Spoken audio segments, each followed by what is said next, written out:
Well, it's like a double it's kind of a double-edged sword. Like, it with everything in life, you have your good side of one thing, and then you have your bad side of it. So, the good side of it is, I had besides the street aspect of my father, I had a smart person that I can talk to about different life situations and, problems and adversities that I'm going through in my life, and he's always gonna give me an unbiased opinion. He's gonna keep it all the way straightforward with me. He's not gonna sugarcoat anything. He's very strong-minded, and he wants me to be that way as well, strong-minded. September 17th in 1995, and his birthday is September 19th. So me and him, like, he's like 2 days. His birthday is 2 days after mine. So we both Virgos, and yeah, like, I'm young, me growing up, like, I mean, I don't really remember that much. Like, he wasn't around after the time when I was probably 4 or 5 years old. He probably was, yeah, yeah, yeah. Like, he was, away for so long, and then, like, it's really been the premise of our relationship has been predominantly when he's been incarcerated behind bars. Like, like, the talks and the letters is a lot of letters. Me being in elementary school and transitioning into high school, it was a lot of letters. Him just trying to keep me focused, and him trying to tell me and guide me and help navigate me, keep me away from, you know, he say the loudest one in the room is the weakest one in the room. So he doesn't want me to, like, live off everything that he's alleged or proclaimed to have done or have been or whatever like that. He wants me to, like, make my own mark and, try to do my own thing and don't, capitalize on everything that he's, been. The younger me, it was really hard for me, like, hearing those stories and hearing those, like, folk tales. Yeah, cause, like, what does a 16-year-old.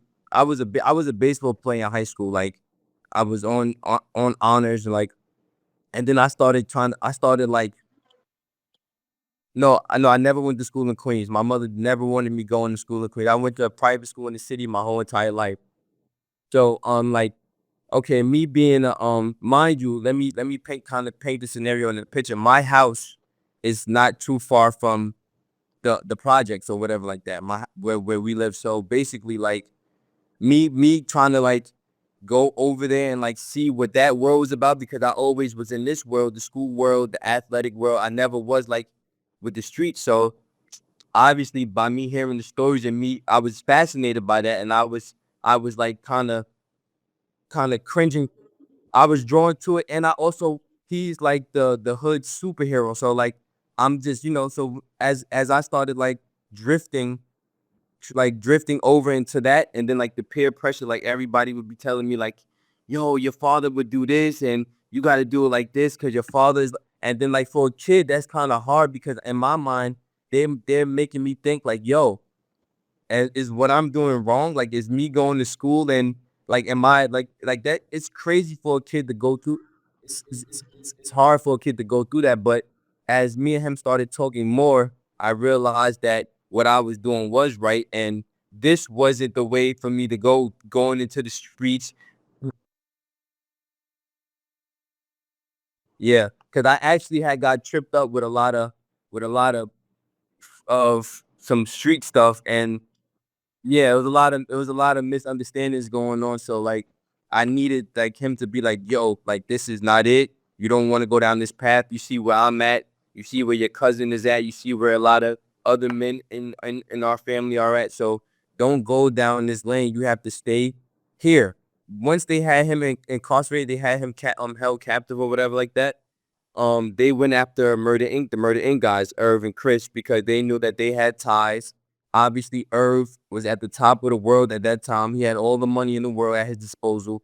So they kind of went after people that they knew would help my dad as far as legal stuff with the money part of it, to get the lawyers or whatever like that. And I feel like that was a real strategic move on the government's part, because they already had took all of his money. He was already in jail for a certain amount of time. So going after Irv and Chris, um, that kind of, like, stopped everything. Like, all hope, all optimism was gone because he has no proper money to afford a proper lawyer. So basically, that's what I always thought in my mind. Like, how can this guy be the person that they paint him to be? Where's the money at? Like, this guy, like, come on, like, where's the money at? He's trying to transition into Hollywood, trying to make this happen, and you guys keep pulling him back and reminding him what he used to be 10 years ago or 5 years ago. Like, it's crazy. I was in elementary school at that time, maybe in fifth or sixth grade. Like,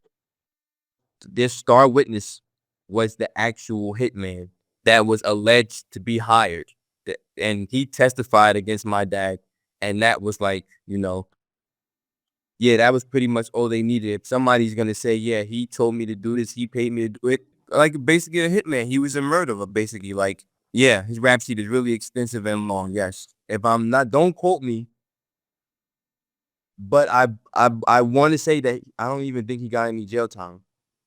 His cooperation in the case was that instrumental because he's a small in the grand scheme of things, he's a small fish. Obviously, they want Supreme. They want him. They want the top dog. They want the big person. So that guy who's a hitman or whatever, he's nobody. They want the big fish. So he didn't get nothing really. We have a great relationship actually. Like, we talk whenever he can, whenever his jail is not on lockdown.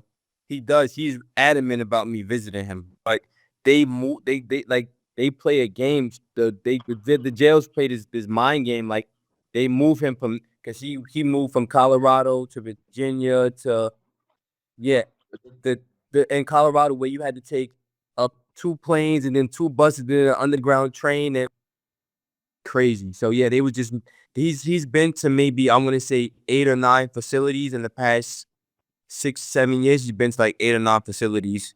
Yeah, they say that he has influence and he can manipulate the COs and stuff like that. They say he has like a high. So at one, it was a point maybe I want to say maybe 3 years ago, maybe in 2014 or 15, he was in a hole for like maybe a year and a half, 2 years. They had him in the hole.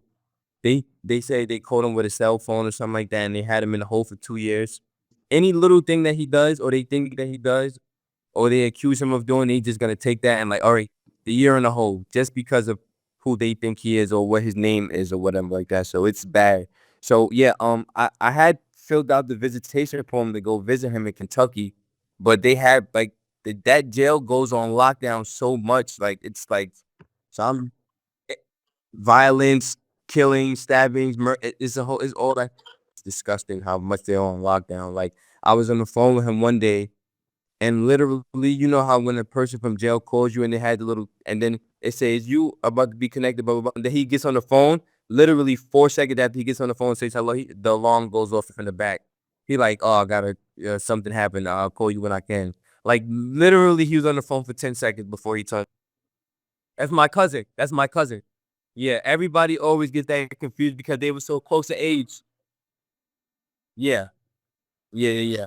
But everybody always said that because they were so close to age, so they automatically think he's my uncle. But no, but actually, it's so ironic and it's so crazy because me and Prince, we have like we talk way more than me and my dad. Like, cause pranks, we talk on what is the core links. Yeah, we talk on the core links all the time. Like, and he's just another father figure to me, another person that likes to keep me on the straight and narrow and likes to like give me jewels and tell me the do's and don'ts. How to navigate through life.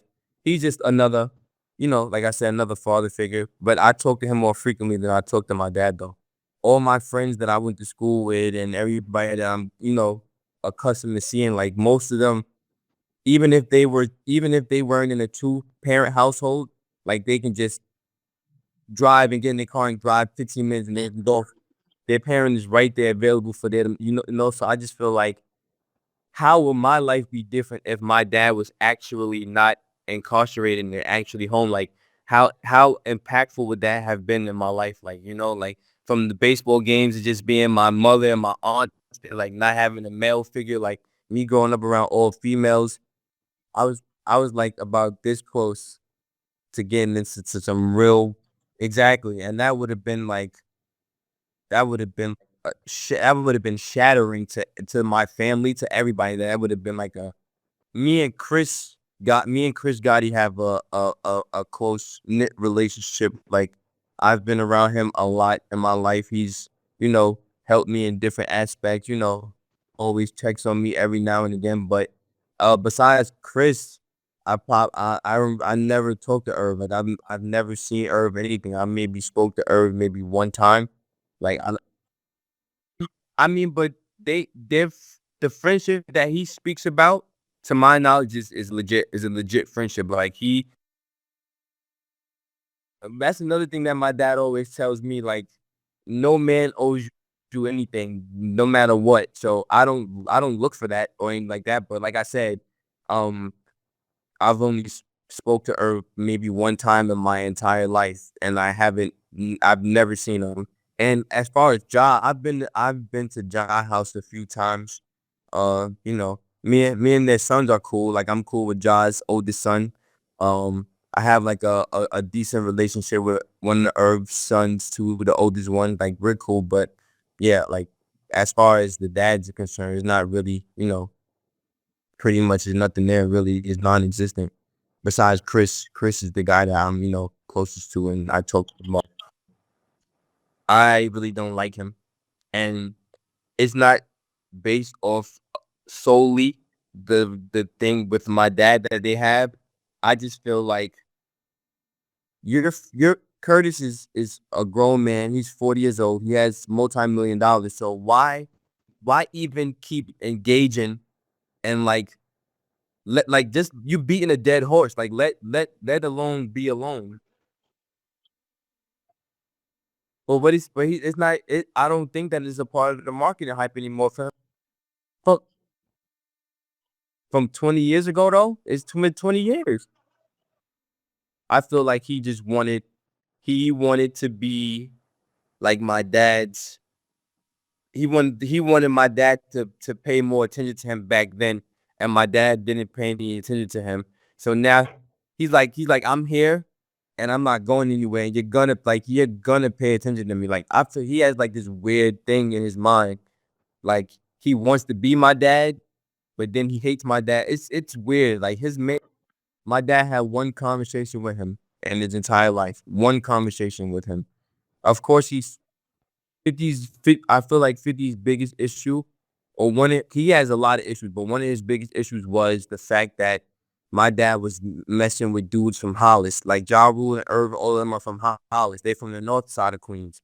And we're from the south side of Queens. 50's from the south side, my dad's from the south side. So, and 50's he probably like, yo, look at me. Like I'm from the south side, I'm rapping, help me out. Why you messing with them? But my dad is thinking of it like, I'm making money with these guys. Like I'm not worried about anybody else's going on. I'm worried about getting my 50 feels like you shitted on me. I'm just gonna relentlessly come after you forever and ever until I take my last breath. But that's a sick problem to have when you repeatedly have to come at somebody that can't even defend themselves. That's a sick problem. It's like basically talking about the dead. Like the dead can't speak up for themselves. So why even, like it's basically almost the same thing. Well, I don't really like I don't pinpoint any bad points about my dad, obviously. So the good parts that I want people to know about him is that he was definitely trying to change his life. He definitely was not in that mind frame of the drug deal anymore. None of that. He was trying to legitimize his life. He's a good person. He always helped out the community. He always did like charity events. He always gave to the kids and to the elderly people. Like the picture that they painted him on the internet of the being the drug lord and the murderer and like the narcissistic person and the monster, like he's not none of that at all. Like he's really like I want to use the word, he's like a revolutionary type of guy. Like mentally, like, he doesn't let anything break him. Like, how can you be in a hole for 2 years? Like, when they put you in a hole, they trying to break your spirit and they trying to break your everything. And he's still, to my knowledge, he's still sane. He still smiles and jokes from time to time. Like, he's been incarcerated so long. Like, only a strong person would be able to still have some type of sanity still with them after being in jail for so long. But I just want people to know, like, he's not a monster, like how they try to paint that picture as a monster. He's definitely not that. And he actually told me, this is maybe not even 2 weeks ago, that they just changed another law that's gonna go in Prince's favor. So he said, don't be surprised if you see Gerald Prince Miller knocking on your door one day, saying, "Hey, I'm home."